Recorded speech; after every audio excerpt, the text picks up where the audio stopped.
Olá, pessoal. Boa noite para vocês, para quem me vê de noite, né? E bom dia para quem me vê de dia.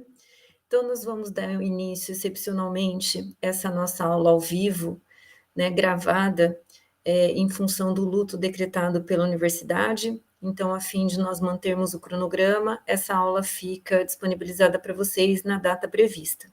E claro que na nossa próxima aula eu volto a discutir algumas coisas que possam ter ficado em dúvida com vocês.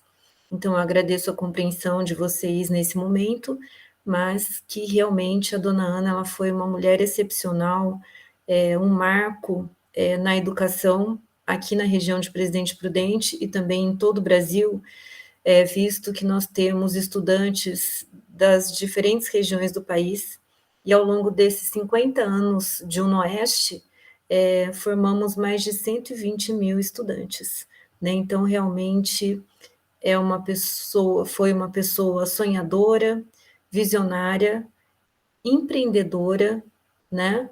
E que obteve, assim, muito êxito e assertividade em todas as suas ações.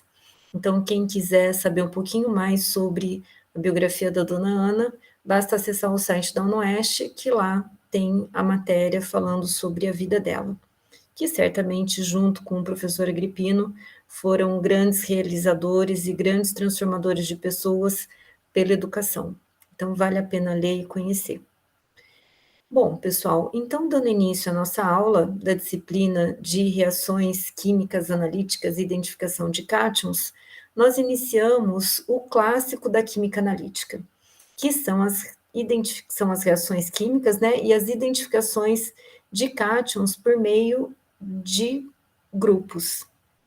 Então, lembra que eu conversei com vocês anteriormente e falei sobre a importância dessa disciplina, que ela é uma disciplina clássica dentro da química analítica, né? Então, a química analítica dividido basicamente em química analítica qualitativa, química analítica quantitativa e análise instrumental, né? Que no caso a análise instrumental ela vai resolver os problemas da quali e da quanti, mas utilizando os equipamentos.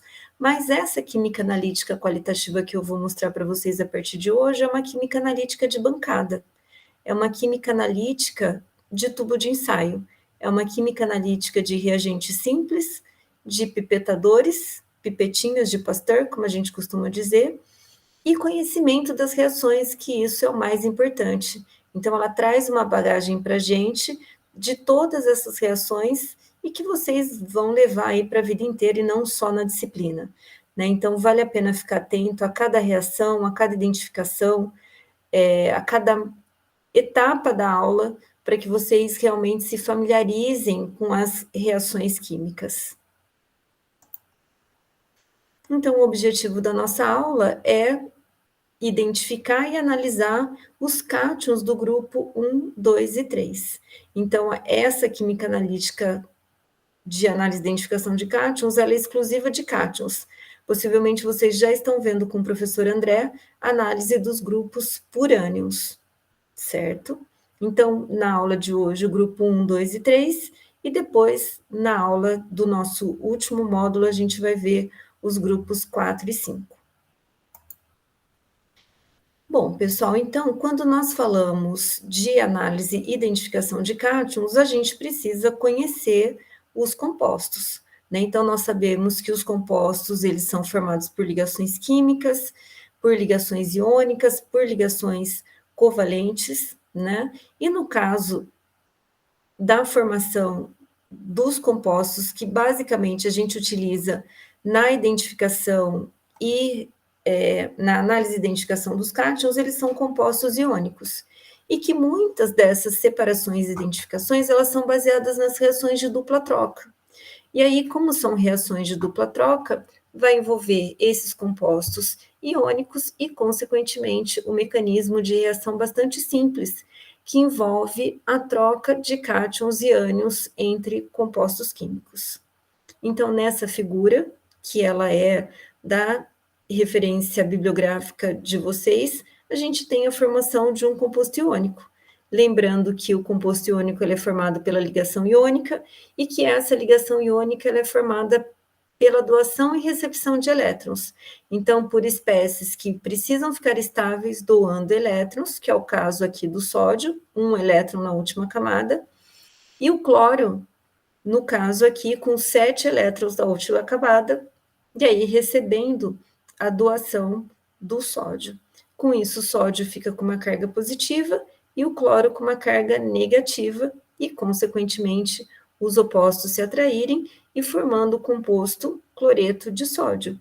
Então, formada pelo cátion sódio e o ânion cloro.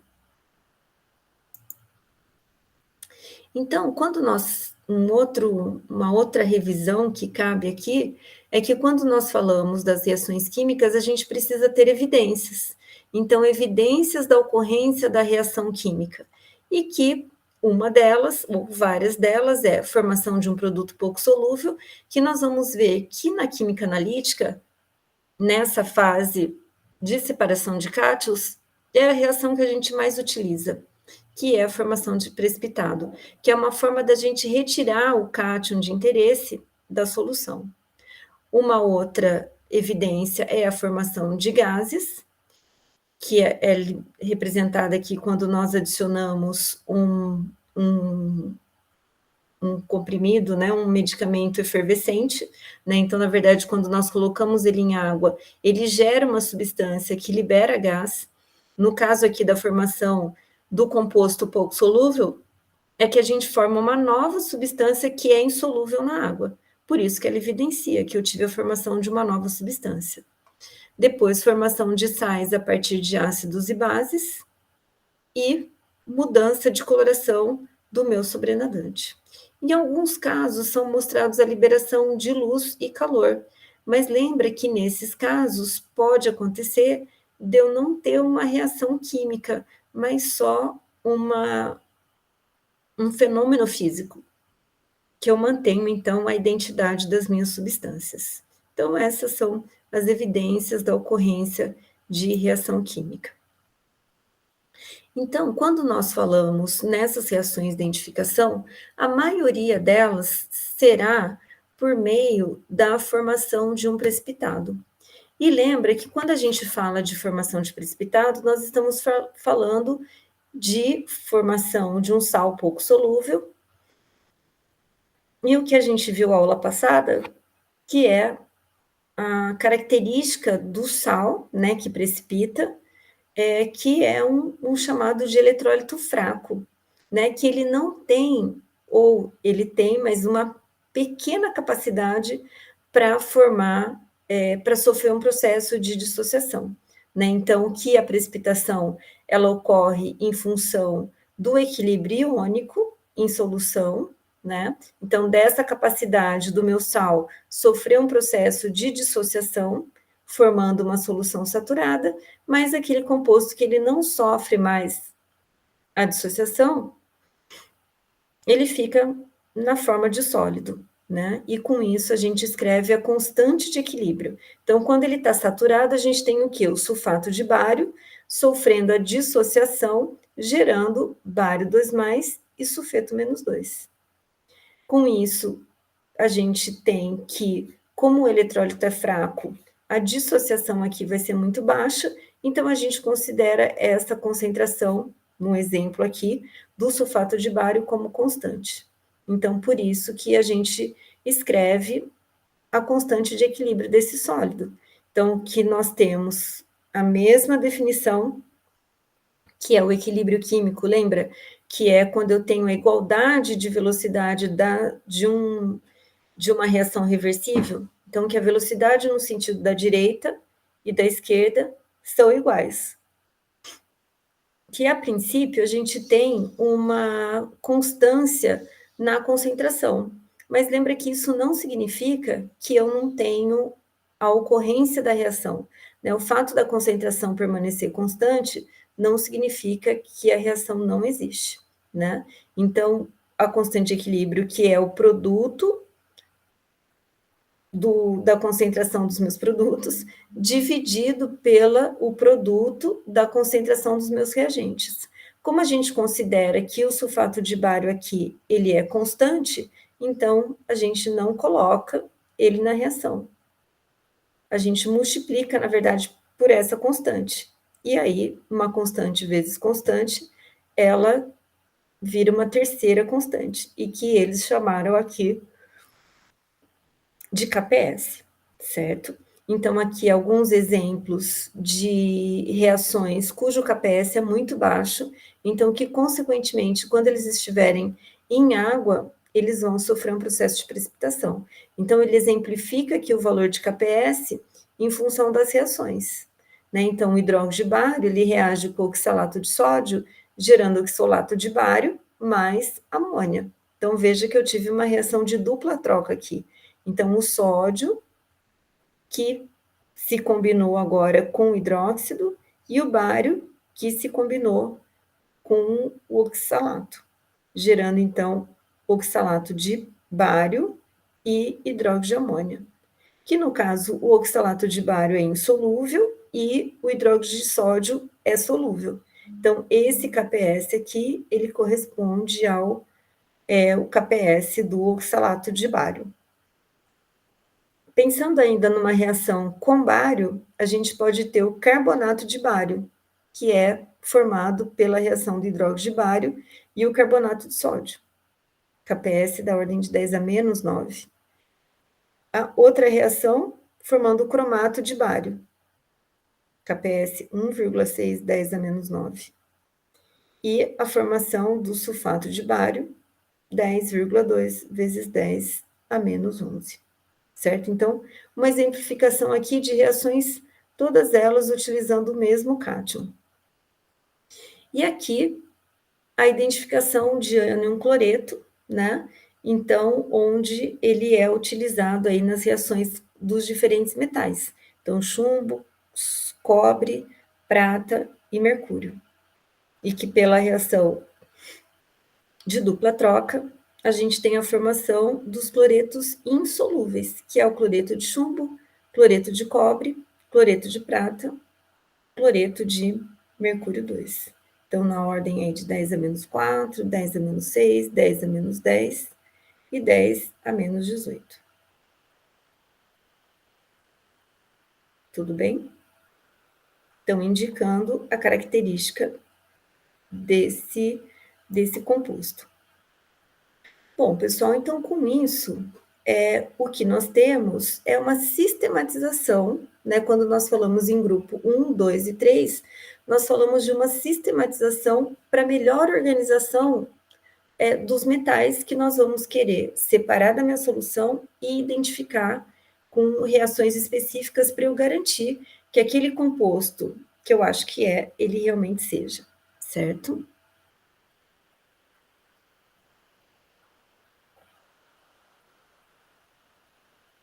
Que aí a gente vem da organização mesmo, né, do que a gente chama de grupos, e que vai ter essa separação em grupos, ele vai ter características específicas desses metais. Então, nós chamamos de grupo, né, então veja, classificação e identificação de cátions do grupo 1, 2 e 3, mas o que é esse grupo? Então, o grupo, a gente sabe que ele possui distintos significados. Pode ser conjunto de seres ou elementos com características em comum, organizados por categorias sistemáticas. Então, o grupo é um conjunto de cátions com características em comum. Então, eu posso ter certo que elementos que estão no grupo 1, ou que estão no grupo 2, ou que estão no grupo 3, cada um deles está junto, porque entre os elementos que estão presentes ali, seja no grupo 1, ou no grupo 2, ou no grupo 3, ele vai ter características em comuns. Então, o grupo é conjunto de cátions com características em comum, certo?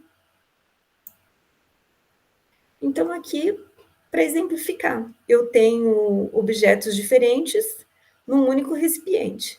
E aqui eu vou resolver separar. Então, eu posso ter o grupo 1 e subgrupos A e B. Posso ter o grupo 2, subgrupo A e B. Posso ter o grupo 3 e 4, independentes qualquer, de qualquer processo de separação, né? Então, a gente tem aqui isso. Então, quem que ficou junto? Os semelhantes triângulo cinza, os semelhantes triângulo mais escuro, os semelhantes esferas, os semelhantes quadrados, vamos dizer assim, né? O grupo B quadrados e o grupo 4 específicos, né? Sem ser quadrado.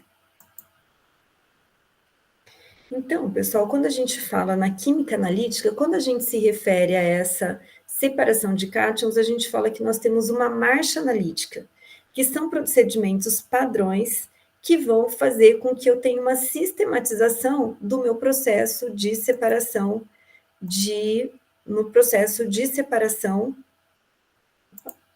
dos meus elementos, certo? Então, na química analítica, a separação dos cátions em grupos analíticos é feita com base sempre nas suas propriedades químicas, a maneira como os diferentes cátions reagem para formar diferentes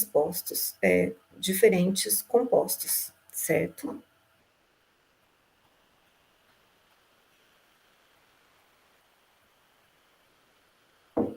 Então, cada grupo ele vai ter características e propriedades em comum.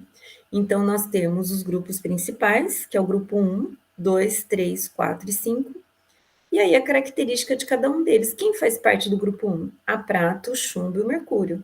Então, vocês podem ter certeza que esses três elementos, eles possuem características em comum.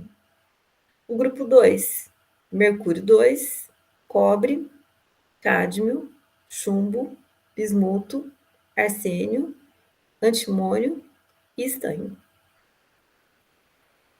O grupo 3, cromo 3, alumínio, zinco mais 2, ferro mais 2, manganês mais 2, cobalto mais 2, níquel mais 2. Certo? Então, cada grupo desse vai ter esse rol de elementos para fazer todo o tratamento, né? No caso de, não é de misturar, mas de colocar alguns princípios diferentes aí com esses metais, né?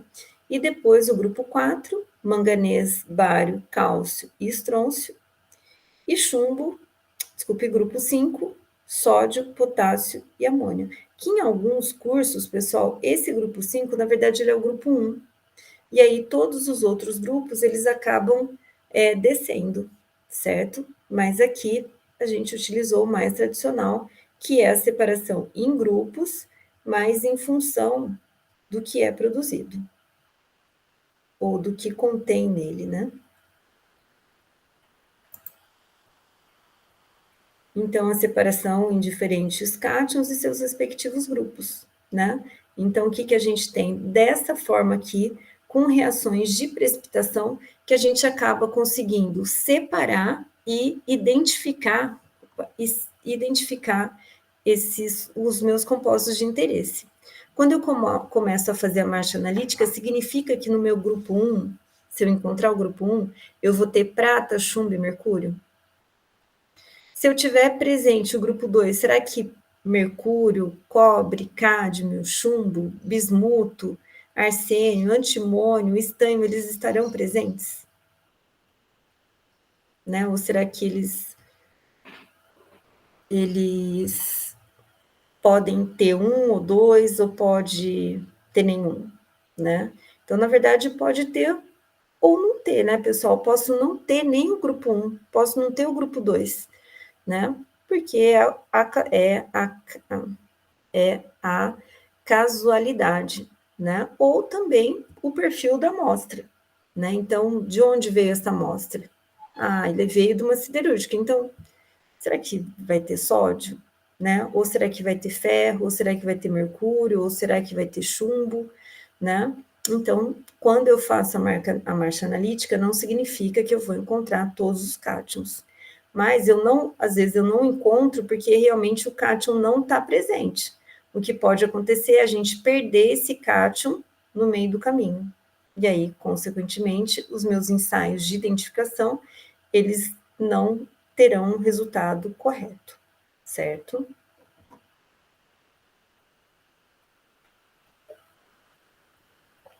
bastante água, né, pessoal? Então, vamos lá. Então, aqui eu tenho um esquema da análise sistemática de cátion, que é só a separação. Então, eu tenho lá a minha amostra com todos os cátions envolvidos, e aí eu vou separar os grupos. Não vou fazer a identificação de cátions ainda. Então, olha só, eu tenho uma solução problema que pode ter todos esses cátions. Cátions do grupo 1, do grupo 2, do grupo 3, do grupo 4 e do grupo 5. Então, a gente começa a marcha analítica. Primeiro agente precipitante que eu vou utilizar é o ácido clorídrico, no meio extremamente ácido. E aí, o que acontece? Todos os meus compostos que fazem parte do grupo 1, que é prata, mercúrio mais 1 e chumbo, eles vão precipitar na forma de cloreto. Então, eu formo um precipitado branco que naquele precipitado branco, aí sim, eu posso ter prata, eu posso ter mercúrio, posso ter chumbo. Em concentrações significativas. O que significa essa concentração significativa? Significa que em concentrações que eles podem estar presentes, em concentrações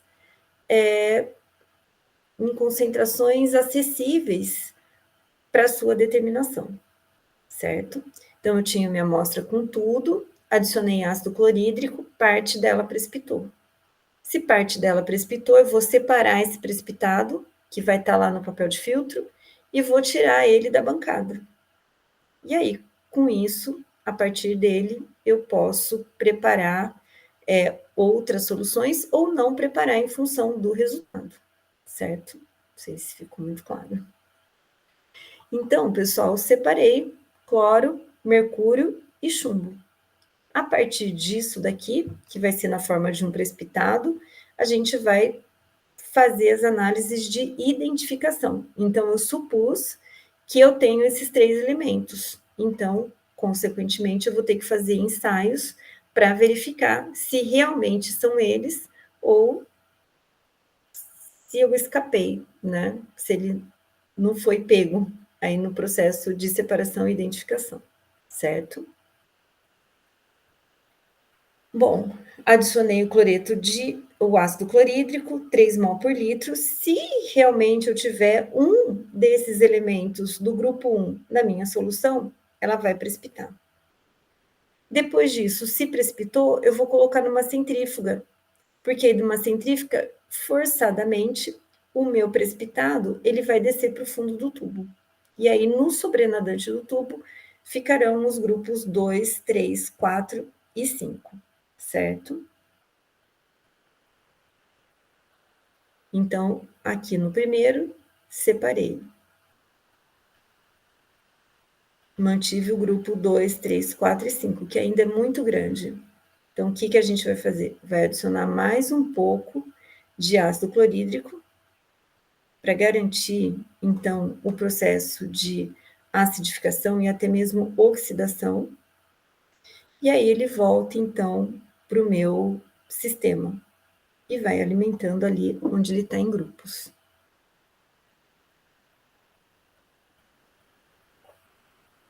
Bom, separei, vou pegar. Então, isso daqui é precipitado, branco, e isso daqui é sobrenadante. O que eu vou fazer? O meu meio já está ácido, então eu vou lá e vou adicionar ácido sulfídrico, que aí vai permitir a precipitação, então, do que a gente chama de grupo 2A, que foi precipitado na forma de sulfeto, né? E depois o restante vai ficar na forma de grupo 2B, embora tenha sido utilizado o mesmo ácido, né? O mesmo ácido sulfídrico. Então, isso vai depender do tipo de amostra e as concentrações das substâncias que estão ali presentes. Então, na verdade, aqui o grupo 2 precipitou porque eu adicionei uma grande quantidade de ácido sulfídrico. E aí, com isso, eu formei os sulfetos ácidos e separei o grupo 2B, que é formado pelo que a gente chama de substâncias iônicas, mas que elas também são agentes complexantes, né? Então, aqui no grupo 2, a gente tem o sulfeto de astato, sulfeto de antimônio, sulfeto de enxofre,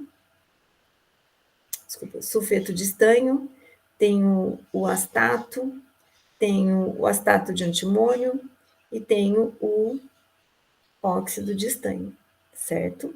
Então, o que aconteceu? Eu adicionei o meu reagente precipitante, precipitou os metais que me interessam, e depois no grupo 2B, que ficou em suspensão, eu vou ter esses prováveis cátions, certo? Depois, separei então o grupo 3, e aí eu faço as reações de identificação. Depois, passado o grupo 3, então eu separo por precipitação o grupo 4 e 5. Então, lembrando que antes de começar a separação e identificação do teu composto, ela tem que ter passado inicialmente pelo meu tutor, professor, que vai ser o agente da precipitação.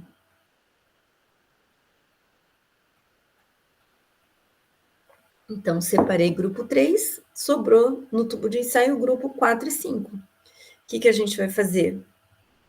Traz até aqui, e depois fico, como que eu vou dizer? Fico, né? Desculpa, pessoal. Separei o grupo 3, aí ficou o grupo 4 e 5, que depois, pela adição de um reagente específico, a gente tem a degradação da Paula. Ai, desculpa, pessoal, viajei aqui. Ó, grupo 4 e 5, o processo de precipitação, né? E aí, com isso, eu tenho a formação a separação na forma de fosfato, né? Já que eu utilizei fosfato de amônio aqui, fosfato ácido, e meio básico, né? Então, a precipitação aí de fosfato de bário, fosfato de cálcio, fosfato de estrôncio, fosfato de magnésio. E depois resta o grupo 5, que ficou em suspensão, sódio, potássio e amônio, que aqui está escrito errado, tá, pessoal? É NH4+. Tudo bem? Desculpa o equívoco aqui, pessoal, mas fosfato de bário, cálcio, estrôncio e magnésio, certo? Então, vejam, agente precipitante do grupo 1, ácido clorídrico 3 mol por litro. Agente precipitante do grupo 2, ácido sulfídrico e meio ácido. Agente precipitante do grupo 3, né, que foi o ácido sulfídrico, que vai precipitar o 2. E aí eu consigo separar o 2A e 2B. Ficou como sobrenadante 3, 4 e 5. Vou adicionar ácido sulfídrico e meio amoniacal agora. E aí, com isso, eu separo o grupo 3 e mantenho aí o grupo 4 e 5. Depois, vou ter o outro agente precipitante, que foi aquele último que nós conversamos, e aí, com isso, precipito o grupo 5 na forma de fosfato e fica solúvel no sobrenadante sódio, potássio e amônio. Espero que tenha ficado claro, pessoal. E aí a gente tem as reações de precipitação que nós vimos anteriormente, que quem gerencia isso, né, é o valor de KPS. Então, de uma maneira geral, quanto menor o KPS, menos solúvel é a substância. Mas sempre lembrando que é preciso fazer uma conta para eu verificar o quanto dessa substância vai precipitar ou não, né? Então, aqui, todos os cátions nessa mesma solução precipita com ácido clorídrico. Então, que favorece a retirada dela do meio, certo? Então, aqui alguns exemplos de cátions nas mesmas soluções de ácido sulfúrico e o que acontece com elas. Então, a gente percebe que que nelas a gente tem uma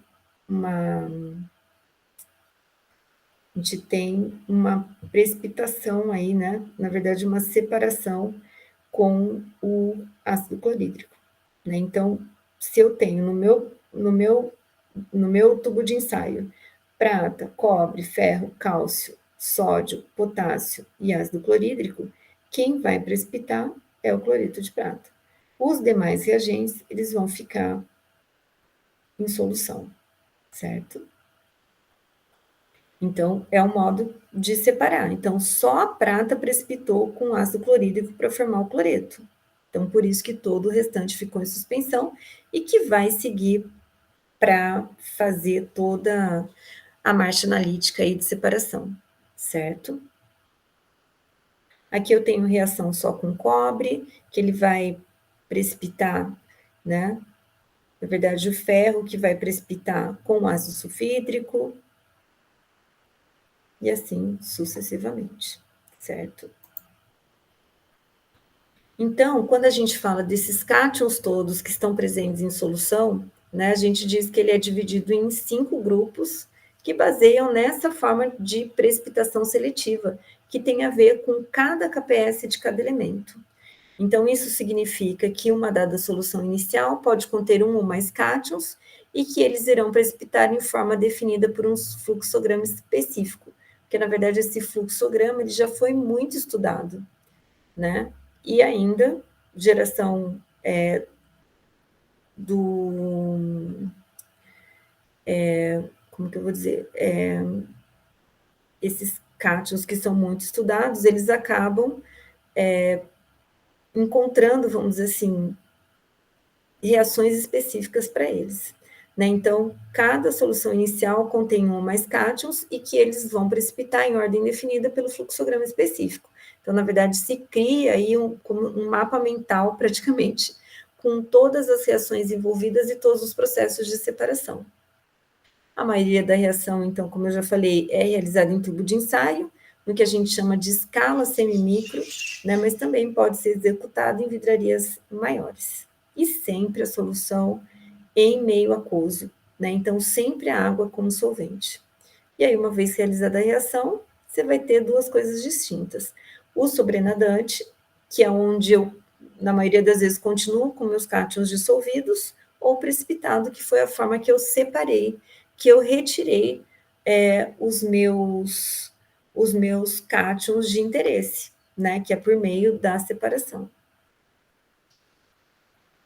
Então, aqui a gente tem a fila de reatividade, né? Então, pensando aqui no ácido clorídrico, então lembra que nós temos metais que são mais reativos e outros que são menos reativos. Então, nesse objeto da aula, que são os primeiros grupos, que é o grupo 1, 2 e 3, a gente vai ter para o grupo 1, o meu agente precipitante é o ácido clorídrico. Para o grupo 2, é a tioacetamida, que lá na explicação anterior a gente falou em sulfeto, em ácido sulfídrico, e que, na verdade, ele apresenta uma certa toxicidade. Então, alguns grupos, né, alguns cursos utilizam a tioacetamida, que, na verdade, ela vai sofrer decomposição e vai gerar o sulfeto no final. Mas não é um sulfeto que a gente está adicionando diretamente no tubo de ensaio, mas a gente está criando o meu agente precipitante em solução. E depois o grupo 3 também é a tioacetamida, só que no meio básico, né? Então, na presença de íons OH-, diferentemente aqui da tioacetamida, que na verdade ela precipita em meio ácido. Então, com a adição do ácido clorídrico 3 mol por litro, eu retiro daquela minha solução total prata, chumbo e mercúrio mais 2. No meu sobrenadante, eu vou ter todos esses elementos, mas eu vou lá e vou adicionar tioacetamida. Vai formar o sulfeto correspondente a dos metais. Mas isso, ele vai ocorrendo o que a gente chama de formação de reação em sistema homogêneo, porque a gente gera o ligante no próprio tubo de ensaio. e o 3, na verdade, é tioacetamida e meio básico, né? Então, isso muda completamente o comportamento de cada um deles. Então, aqui o que a gente chama de mapa mental, que na verdade é um fluxograma, né, de todo esse processo. Então, eu tenho a minha amostra desconhecida, adiciono o ácido clorídrico. Se precipitou branco, eu tenho presente o grupo 1. E aí, então, separado os cátions desse grupo, eu vou fazer as marchas analíticas para separar cada cátion de cada desse grupo único e também fazer algumas reações de identificação, certo? Então, aqui, amostra desconhecida, adição de ácido clorídrico. Formou precipitado branco. Aí você fala, opa, mas se formou precipitado branco, significa o quê? Significa que eu tenho os meus elementos naquele tubo de ensaio, certo?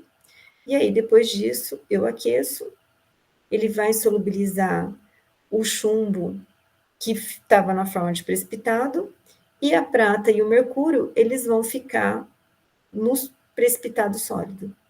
Por que isso, pessoal? Porque em um aquecimento em temperaturas aí até 50 graus, para a gente evitar de influenciar no resultado obtido no final. Fica claro isso? Então, na verdade, a gente tem aí o tratamento especial, vamos dizer assim, mas eu tirei pelo aquecimento o chumbo e vou identificar prata e mercúrio por meio do que tem no tubo, né? Como sobrenadante. Bom, então, quando eu adicionei ácido clorídrico, eu retirei o grupo 1 e retirei o grupo solúvel 2. Certo? Então, ele já acidificou esse meu meio. O que sai daqui? O grupo 2 insolúvel e um grupo 3, né, que diz que é solúvel. Então, ela fala que esse sal insolúvel, né, esse grupo insolúvel que eu já retirei, então, o grupo 3, eu vou basificar ele, então veja que ele vem de um meio extremamente ácido, eu vou acidificar ele, eu vou neutralizar ele com hidróxido de potássio, e aí com isso, então, promover as outras precipitações, certo? Então, o grupo 3 também ácido sulfídrico, meio alcalino agora, e aí a formação de um composto insolúvel, cromo, alumínio, zinco, manganês, ferro, cobalto e níquel. Tudo bem, pessoal? E aí, então, separei aqui com a adição do meu ácido sulfúrico em meio básico, ou então a minha tioacetamida, né? Eu mantenho solúvel aqui o grupo 4, e depois eu precipito, tornando insolúvel as substâncias magnésio, cálcio, estrôncio e bário, e permanece aqui no solúvel o grupo que contém sódio, potássio e amônio, certo? Então, a gente diz que essa marcha analítica, pessoal, nada mais é do que procedimentos, né? Na verdade, são procedimentos que vai envolver paciência, vai envolver cuidado, vai envolver atenção, para que você possa ter a separação correta e ideal, sem muita perda dos elementos que constam em solução. Certo? Então, aqui, um exemplo disso, né? Um medicamento pode estar contaminado com chumbo e com mercúrio. Como você faria para verificar a presença desses elementos? Vou seguir a minha marcha analítica. Primeiro, eu vou solubilizar, né? Então, eu solubilizo o medicamento em água, que é o meio veiculador, e a primeira coisa que eu faço é adicionar ácido clorídrico, para que ocorra a precipitação, se houver chumbo e mercúrio, porque se não tiver, eu já posso parar com a minha pesquisa ali, né?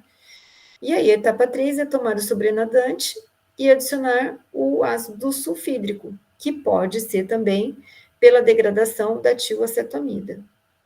E caso precipite, né, existe a probabilidade do medicamento estar contaminado com mercúrio, né, que na verdade essa é a nossa maior dúvida. Quando você acha que tem e o ensaio diz que não tem.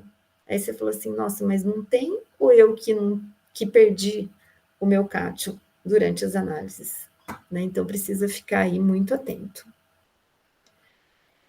E aqui, pessoal, eu tenho um mapa mental também, ou um fluxograma, de identificação de cátions. Então, no primeiro momento, a gente mostrou aqui apenas as principais reações, certo? E agora aqui eu volto para analisar os átomos pertencentes ao grupo 1, que é o mesmo grupo do pai.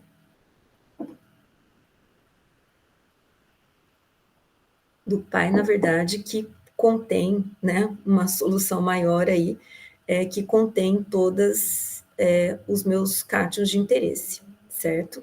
Então, o que a gente tem? Separação dos cátions do grupo 1, adição do ácido clorídrico concentrado, e aí como que eu vou separar dos grupos 2A, 2B, 3A, 3B, 4 e 5? Um processo de filtração, porque se ele formou precipitado, ele vai ficar retido no meu papel de filtro. Então, faço lá uma filtração simples e retém o precipitado, vamos dizer assim, os precipitados, né, retido no meu papel de filtro. E o meu sobrenadante vai conter esses cátions dos outros grupos que eu vou reservar. E aí, no próprio papel de filtro, no meu funil, então todo mundo enxerga, pessoal, um sisteminha de filtração? Então eu vou ter o suporte universal, vou ter uma argola metálica, vou ter o funil de vidro, vou ter o papel de filtro. Vou ter um becker que vai coletar embaixo do funil, certo?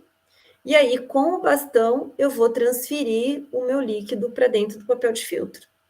O meu precipitado vai ficar retido e toda a minha parte aquosa vai chegar até o meu becker, certo? Bom, aí eu vou fazer o quê? Eu vou lavar quente o meu precipitado. Então, tudo isso daqui precipitado branco, também não consigo identificar quem que é quem. Então, todos eles precipitado branco. E a hora que eu adiciono água quente, eu aumento a solubilidade do cloreto de chumbo. E aí, aumentando a solubilidade do cloreto de chumbo, ele vai passar pelo meu papel de filtro. Então, ele sai, né? Então, continuo jogando água quente lá. E aí, recolhendo o sobrenadante embaixo. Se realmente tiver os 3 cátions em cima, eu vou continuar tendo precipitado no funil. Mas se de repente eu tinha só o cloreto de chumbo, a hora que eu adicionar água quente não vai ficar precipitado nenhum. Então, com isso, eu mantenho lá no meu papel de filtro cloreto de prata e cloreto de mercúrio. E passou no meu sobrenadante o chumbo. Veja só, resfrio. E quando eu resfrio, eu diminuo a solubilidade dele novamente. E aí ele volta a precipitar na forma de cloreto de chumbo. Então, lembra que aqui no caso de característica do cloreto de chumbo, o que a gente tem? Que a solubilidade dele aumentou à medida com que a gente aumentou a temperatura. Então, por isso que ele passou, vamos dizer assim, para o sobrenadante, certo? Bom, e aí separei o chumbo na forma de cloreto de chumbo. Vou sobrenadante, então ele está solúvel lá no meu becker, ou no meu tubo de ensaio mesmo. Que eu posso pegar uma porção daquilo que eu obtive no becker e colocar num tubo de ensaio. Aí o que vai acontecer? Eu vou fazer as reações específicas de identificação do chumbo, que é a reação com cromato de potássio, com iodeto de potássio e o próprio ácido sulfúrico. Então, eu posso fazer 3 reações diferentes. E são lindas essas reações. Com isso, né, eu separo em 3 e em cada tubo de ensaio eu adiciono essa outra substância, que nesse caso vai ser um agente precipitante. Por quê? Porque ele vai formar cromato de chumbo, que é insolúvel e é um precipitado amarelo. Ele vai formar iodeto de chumbo, que também é amarelo, mas ele tem umas escamas na forma de escama brilhante. Então é muito bonito. E depois, na presença do ácido sulfúrico, ele vai formar sulfato de potássio, sulfato de chumbo, que é um precipitado branco. Eu preciso fazer todas essas 3 reações? Não, você pode escolher uma, ou para confirmar você pode fazer 2, né? Mas você precisa ter certeza que aquela reação ela foi positiva, né? Na verdade, você precisa ter certeza que se você falar que naquela amostra tem chumbo, que ela realmente tem chumbo. E aí como que você vai provar? Fazendo os testes de identificação, que você pode escolher um desses. Tudo bem? Ficou no meu precipitado, então encerrei chumbo. Ficou no meu precipitado mercúrio e prata, e vou lavar quente agora com hidróxido de amônio quente. Então lembra que eu vinha do meio ácido, e aí eu vou adicionar hidróxido de amônio que vai neutralizar o meio. Quando ela faz isso, pessoal, ela forma um complexo de prata com que a gente chama de diamino prata. Então, lembra que o cloreto de prata era insolúvel, adicionei amônia, ele tirou o cloreto e entrou meu grupo amônia formando um complexo. E aí esse complexo é solúvel. Então, de novo, eu mantive no meu precipitado o mercúrio e no sobrenadante eu solubilizei o cloreto de prata. Ficou retido no papel de filtro o precipitado de mercúrio e passou para o sobrenadante a diamino prata, que quando eu adiciono o ácido nítrico, ele vai formar cloreto de prata, que é um precipitado branco, que é aquele precipitado original, certo? E aqui o sobrenadante das minhas soluções, quando a gente adiciona a amônia, ele vai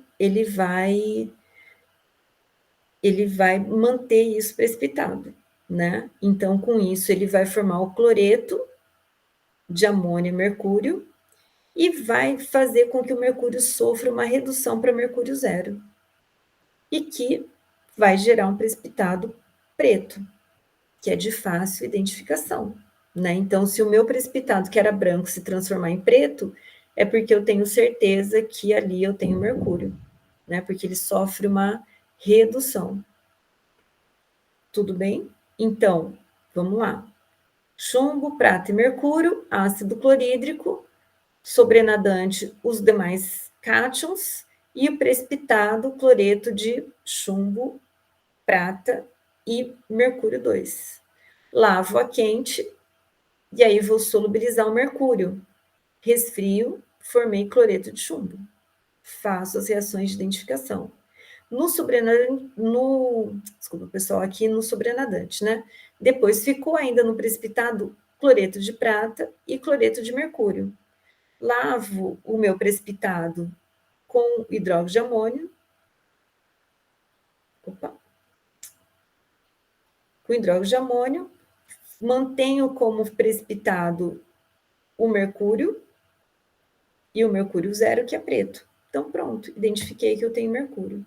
E aqui o meu sobrenadante que estava solúvel, adiciono o ácido nítrico, que vai neutralizar essa amônia e gerar o cloreto de prata, certo? Então, separei e identifiquei os cátions do grupo 1. Depois, o grupo 2, a gente vai utilizar a tioacetamida, que quando ela sofrer a decomposição, ela vai gerar sulfeto, né? Então, a tioacetamida, né, ela é um grupo nitrogenado e que contém a substituição de um oxigênio por enxofre. Então, por isso que na hora de sofrer a degradação, ela, na verdade, de precipitação, né, de separar os meus cátions, ela sofre uma degradação e, consequentemente, vai gerar os sulfetos. Quando a gente começa a identificar o grupo 2, a gente vai separar ele. Então, veja que o grupo 2 continua aqui. Então, a gente vai ter que separar ele de todos os outros grupos. Então, por isso que utiliza a tioacetamida, que ele vem do meio ácido. Então, a utilização dela aqui é bastante importante, porque ela vai ela vai precipitar os metais no meio ácido, certo? E aí, olha só como ela precipita bem, né? Porque ela forma o sulfeto de mercúrio 2, diferente do grupo anterior, que era mercúrio 1. Olha o KPS dele, é 4 vezes 10 a menos 54. O sulfeto de cobre é da ordem de 10 a menos 4. O de cádmio é 10 a menos 28. O bismuto, 10 a menos 72. O antimônio, menos 93. E o estanho, menos 22. Então, veja que a quantidade de precipitado que ele vai ter é muito grande em função do quanto que fica ali na forma de solução saturada, porque a solubilidade é extremamente pequena. Mesmo que a gente faça o cálculo desse KPS, como nós já comentamos anteriormente, a gente vai ver que ele fica com uma quantidade, uma concentração extremamente pequena em solução. E aqui, um outro fluxograma de análise que envolve essas reações todas do grupo 2, né? Então, aqui, ele pegou aqui, na verdade, já com as reações de identificação, tá, pessoal? Pegou aqui o sobrenadante, que continha o grupo 2, 3, 4 e 5, acidificou com ácido nítrico, acidificou de novo com o ácido clorídrico, né? E aí, com isso, então, sofreu o processo de degradação. Aqui, formando sulfetos. Então, lembrando, pessoal, que em alguns casos eu posso adicionar ácido sulfídrico, ou eu posso adicionar algum sulfeto, ou eu posso adicionar atilacetamida, que também vai degradar e gerar enxofre e, consequentemente, precipitar, certo? Então, precipitou, sobrenadante, grupo 3, 4 e 5. E aí vem com a marcha analítica, né? Então, adição de hidróxido de potássio, a formação dos precipitados em meio ácido, né? Então, na verdade, a formação dos precipitados e a solubilização de parte deles com a adição do ácido nítrico. E aí sai os sulfetos de mercúrio, né? E fica em solução cobre, cádmio, bismuto e chumbo. Faço uma nova precipitação. E aí, com isso, a gente vai ter os elementos envolvidos, sempre com precipitado, sobrenadante, até chegar no final, certo? Separei o grupo 2, né? E aqui continua, né? Então, separei grupo 2, e aí vou ter os outros elementos que também fazem parte do grupo 2, só que aí o processo de precipitação é em meio básico. Então, ó, aqui alguns dos grupos, né, de ânions. Depois aqui as reações de adição de cloro. As porções de identificação. E aqui os precipitados que também serão analisados, certo? Porque o grupo 2 ele é extremamente grande. Então, quem que pega aqui, né? Então, na verdade, a gente tem tanto a precipitação no meio ácido como a precipitação no meio básico, certo? E a gente vai para o grupo 3, né? E que, na verdade, a gente tem aí alumínio, cromo, zinco, manganês, ferro, cobalto e níquel. Valores de KPS também extremamente baixos, o que nos informa que a possibilidade de precipitação é extremamente baixa. O fluxograma do grupo 3, então, de novo, adição do agente precipitante, a separação do grupo 4 e 5.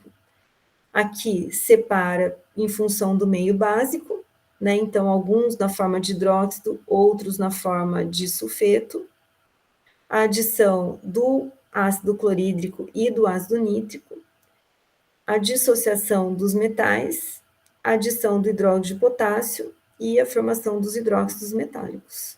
E aí vem a separação de subgrupo básico e subgrupo anfótero, né? Então, aqui, o grupo básico é aquele que a gente tem a formação de hidróxidos, né? Então, cabendo aí o manganês, o ferro, cobalto e níquel, e depois as reações de identificação de cada um deles. E no subgrupo anfótero, que a gente vai ter cromo, alumínio, zinco, né? Então, que a gente acaba também propondo a marcha analítica para eles.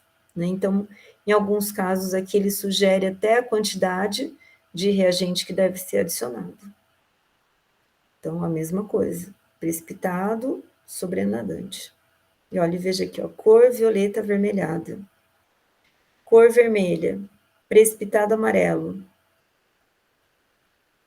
O complexo de cobalto, azul, né? Então, na verdade, cada uma das reações com as suas características. Então, pessoal, não sei se ficou confuso essa quantidade de reações, mas na atividade avaliativa de vocês, nós temos tudo isso, né, de uma maneira bem detalhada. Então, basicamente, pessoal, essa identificação, essa separação e identificação de cátions, ela envolve destilação fracionada, que destilação nada, precipitação fracionada. Então, vocês perceberam que a gente escolhe um agente precipitante e separa o grande grupo. E depois separa do grupo, né? Separa da solução. Então, normalmente, a gente utiliza um agente precipitante. Tirado o precipitado, a gente vai fazer reações específicas para identificar, na verdade, para separar também e para identificar. E aí que a gente aprende todas as reações, né? De saber qual que eu vou adicionar, qual que eu vou fazer, que cor que vai ficar, como que eu vou balancear. Então, isso acaba sendo um grande exercício para vocês, certo? A nossa atividade avaliativa, ela vai até hoje, né? Então, lembrando aí do peso de 10%. Aqui fala que é o modo clássico da química analítica qualitativa, né? Porque envolve classificação e identificação de cátions, que é, na verdade, o tema da disciplina. E a clássica, né? Que a gente faz na bancada, utilizando o bico de Bunsen, tubo de ensaio e reagente. Então, a gente fala que ela é a verdadeira química de bancada. Então, as atividades, de novo, em 2 etapas, né? Então, que uma vai ser justamente vocês me falarem da separação dos grupos, né? E depois o relatório do laboratório virtual, que lá vocês vão fazer experimentalmente e virtualmente a separação e análise de cátions, como a gente faz numa bancada. Então, é extremamente importante que vocês façam o laboratório e que vocês escrevam um relatório, porque o relatório é um roteiro, né, do que vocês fizeram lá. Então, de uma maneira bem sistemática, bem prática. Então, que não é para ter problema, certo? Então, se for necessário, eu posso até prorrogar um pouquinho essas atividades de vocês. Lembrando de realizar mesmo os desafios e toda a trilha proposta nas unidades de aprendizagem, pessoal, que é extremamente importante para vocês. E a aula de hoje é isso, pessoal. Então, se ficou alguma dúvida, na quarta-feira nós estamos juntos de novo, e aí a gente conversa mais um pouco e mais detalhadamente sobre essas reações, se for o caso. Mas que, na verdade, a gente vai falar do grupo 4 e 5, que são grupos muito pequenos, e aí, se precisar voltar para ver algumas dessas reações, nós voltamos sem problema nenhum, né? Mas o básico é mostrar para vocês que o que ocorre são precipitações fracionadas e cujos valores de kPs são extremamente pequenos, então isso é uma garantia do processo de precipitação, e as reações envolvidas, tanto para o processo de separação, como também para o processo de identificação. Então, espero que vocês tenham compreendido o mecanismo disso, né? Então, como que realmente isso acontece e que vocês se familiarizem, né, com essas reações, que vocês possam aprender muito e usufruir aí do conhecimento dessas reações químicas, certo? Para as aplicações posteriores de vocês. Então, agradeço a atenção, pessoal, e qualquer dúvida que vocês tiverem, a gente se conversa aí pelo fórum, ou então na próxima aula ao vivo, que acontecerá na quarta-feira, certo? Então, um abraço para vocês, pessoal. Até mais. Tchau, tchau.